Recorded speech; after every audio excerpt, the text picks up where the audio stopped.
Assalamualaikum warahmatullahi wabarakatuh. Netizen yang budiman dimanapun Anda berada, apa kabar Anda semua? Semoga ada dalam keadaan sehat walafiat, dalam lindungan dan kasih sayang Allah Subhanahu wa Ta'ala. Allahumma amin.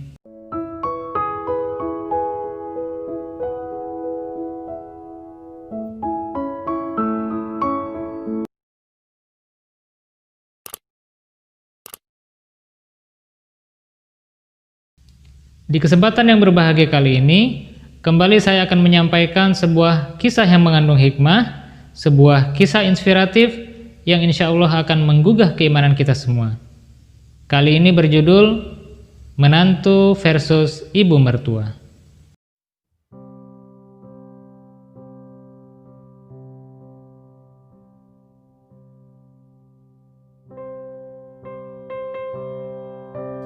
Pada suatu hari, ada seorang gadis nan cantik yang berdoa agar memiliki suami seorang putra tunggal dari keluarga yang kaya raya.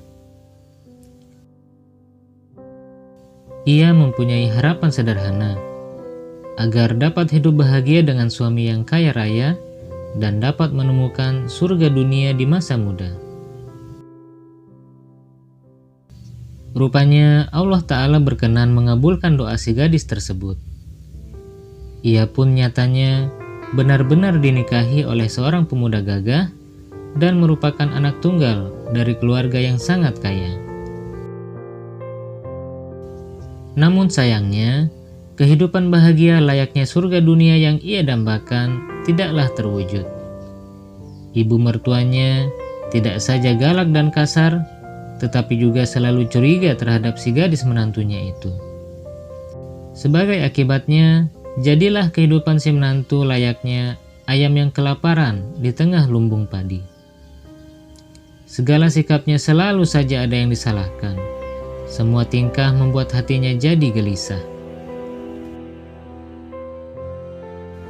Setelah melewati beberapa bulan, wanita pengantin baru ini mulai tidak tahan dengan kehidupannya yang panas, layaknya merasakan neraka di dunia. Surga dunia yang ia dambakan, justru neraka dunia yang ia rasakan. Untuk itu, ia datang ke seorang guru spiritual yang terkenal memiliki sikap yang baik sekali. Sambil berurai air mata, ia bercerita tentang pernikahannya yang gagal, suasana rumahnya yang menyerupai neraka, sampai perasaannya yang ingin mati bunuh diri.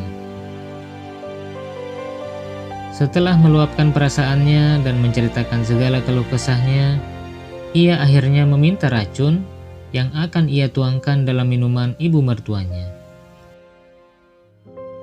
Sambil tersenyum, sang guru spiritual pun berucap seperti ini. Saya punya racun yang bekerja pelan sekali, sehingga tidak terlalu kelihatan kalau Anda meracuni mertua. Tapi sembari menanti reaksi dari racun ini, saya punya syarat yang harus kamu kerjakan. Dengan tidak sabar, si wanita ini menanyakan apa syaratnya. Sang guru berkata, syaratnya cuma satu, yaitu layani ibu mertuamu sebaik mungkin, seolah-olah beliau adalah ratu di rumah tersebut yang harus kamu layani segala keperluannya dan harus kamu taati segala perintahnya. Jika kamu bersedia memenuhi syarat tersebut, maka saya bersedia memberikan ramuan racunnya untukmu. Si wanita itu pun bersedia memenuhi syarat tersebut dan dibawalah sebotol kecil ramuan dari sang guru spiritual itu. Sejak hari itu, si wanita itu pun merubah semua sikapnya pada mertua. Ia melayani segala kebutuhan mertuanya sebaik mungkin. Sebelum mertuanya bangun, ia sudah bangun mempersiapkan semua hal agar ibu mertuanya merasa aman dan nyaman. Dari menyiapkan sandal, handuk hangat, kamar mandi yang bersih, sampai sarapan yang tanpa noda. Tidak ada menit dan detik di mana ibu mertuanya ditinggalkan. Semuanya dilayani sesempurna mungkin layaknya ia melayani ratu kerajaan. Dalam waktu 3 bulan, nyatanya mertuanya pun sikapnya berubah total. Dari yang biasa berkata-kata yang keras, menjadi kata-kata yang lembut. Dari yang biasa bersikap curiga, menjadi penuh cinta. Dari yang biasa menyerang, menjadi penyayang. Melihat perubahan total dari ibu mertuanya seperti ini, di bulan keempat, si wanita yang sudah terlanjur memasukkan racun ke minuman mertuanya ini, kemudian mulai gelisah dan dihantui rasa bersalah. Maka kembalilah dia ke rumah sang guru spiritualnya itu. Kedatangan si wanita ini lagi-lagi diiringi dengan menangis, hanya saja dengan permintaan yang sebaliknya, yaitu meminta obat penawar racun. Dengan tertawa sang guru berkata, "Saya tidak punya obat penawarnya." Mendengar jawaban seperti ini, si wanita pun menjadi sangat stres dan mengancam akan bunuh diri. Dan sambil tertawa gembira, sang guru spiritual itu pun berpesan, "Saya tidak pernah memberikan racun kepada Anda dan juga kepada siapapun.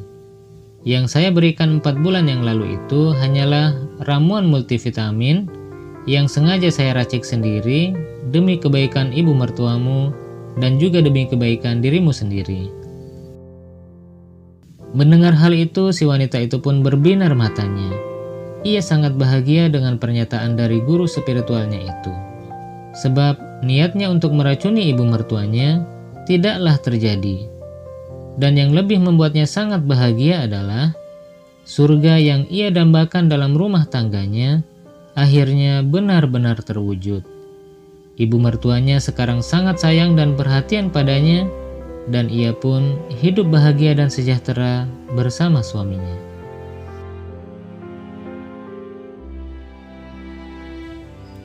Pesan moral yang dapat kita ambil dari kisah yang sudah saya sampaikan tadi, diantaranya yaitu,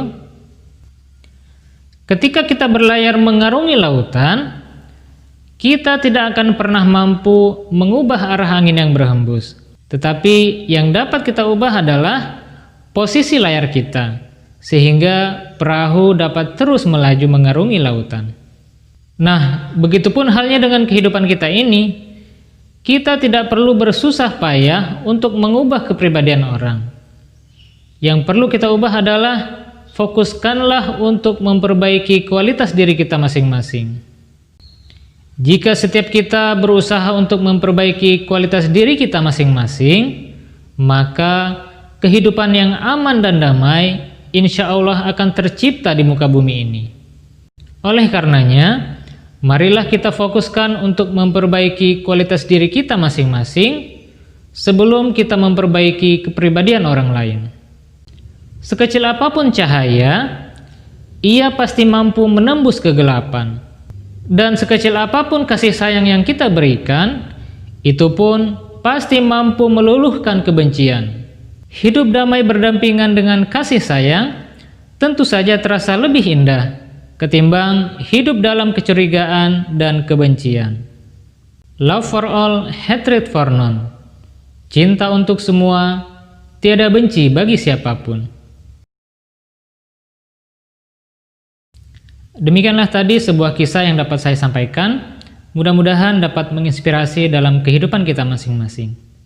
Dan jika Anda menyukai video seperti ini, dan jika dirasa channel ini bermanfaat, kami sangat mengharapkan dukungan Anda semua dengan mengklik tombol like dan juga subscribe, dan juga silahkan share ke semua media sosial yang Anda miliki. Jika ada hal-hal yang ingin disampaikan, silahkan tulis di kolom komentar. Saya Ahmad Nurudin Deng Patapa, mohon pamit undur diri. Wassalamualaikum warahmatullahi wabarakatuh.